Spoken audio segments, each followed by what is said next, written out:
大家好，歡迎嚟到全康養生屋呢個頻道，我係 Cindy。咁今日我哋咧就講下呢個手太陰肺經講3條經絡。手太陰肺經你睇一睇佢哋嘅關係圖先佢個關係圖。咁呢一個咧就係叫做手陽明大腸經又睇下佢哋嗰個經絡嘅走勢圖啦。佢都係要經過個肺同埋個大腸嘅相表裏㗎啦。呢度又係經過個肺同個大腸咁仲有一條經絡咧就係叫做足陽明胃經。呢個咧就經過又有個鼻啦，穿過去嗰個肺啦，然後再到呢個胃啦，又去大腸呢度啦，係咪？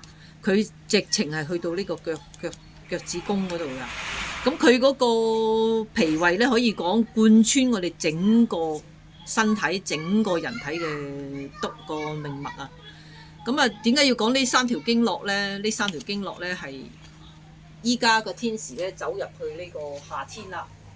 室內嘅溫度，香港咧室內嘅溫度咧都好凍嘅，嗰啲冷氣又好凍咁有好多人咧就好容易有鼻炎鼻竇炎肺炎同埋鼻息肉好多問題，好多感冒咁嗰啲。特別係呢個鼻炎咧係非常之多人有嘅，非常之嚴重嘅，有鼻敏感咁樣係嘛？10個鼻炎咧係9個寒。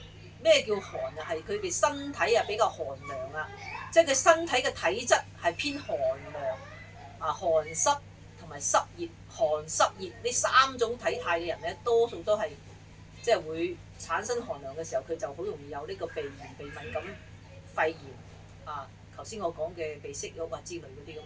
佢會引起咩問題咧？就係會引起我哋嘅鼻炎會引起好多問題嘅。一個腦供血不足，佢影響我哋睡眠讀書大腦嗰個供氧唔夠嘛。咁成日鼻塞咪大腦供氧唔夠咯，係咪？咁讀書嘅學生咧，佢就會即係冇精神無精打采成個人都好攰即係鼻炎係你話小病咩？其實佢係大病嚟嘅。點解咧？頭先我俾你睇嗰3條經絡啦，佢就係互相表裏嘅。3個經絡咧就係因為我哋你個脾胃虛寒嗰個人咧，佢就好容易即係會引起呢個鼻竇炎、鼻炎。頭先我講嘅所有嘅炎症鼻有關嘅炎症，包括肺炎。咁佢會影響咗我哋嘅人身體嘅質素之外咧，就我哋一定要點樣做咧？就係要驅寒驅你身體嘅寒氣。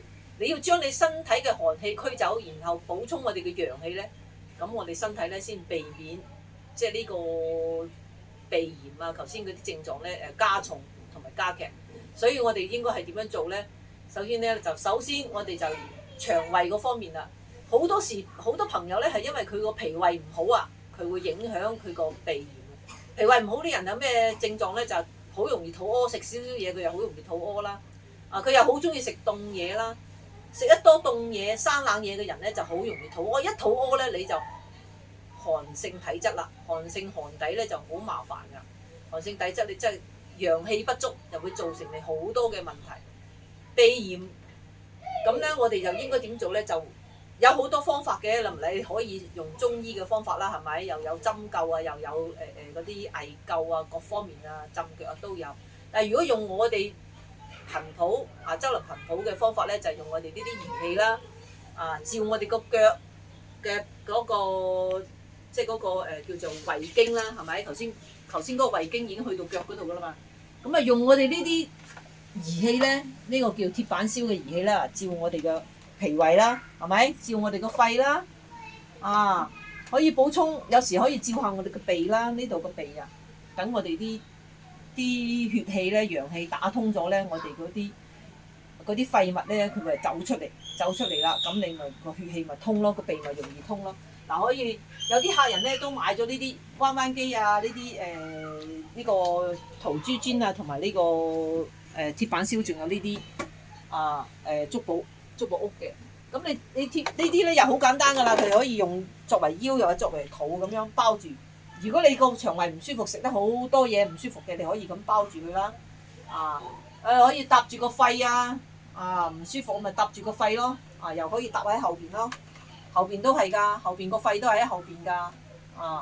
嗰個有好多經絡咧，對個肺咧喺後邊嗰個大椎穴嗰度嗰條經絡啊，嗰個督脈嗰度咧都好多肺嘅經絡嘅，前後都有㗎。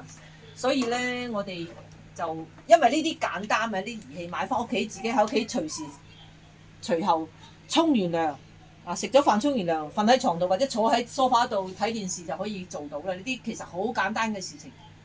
仲有又好似呢個圖表咁樣，又可以好似佢咁樣照啦。呢個彎彎機好似呢個圖表咁樣照啦。其實好多大醫院咧都有用我哋呢啲，國內好多大醫院都有用我哋呢啲儀器噶啦，甚至咧外國人都用噶。其實呢啲已經係40幾年歷史噶啦。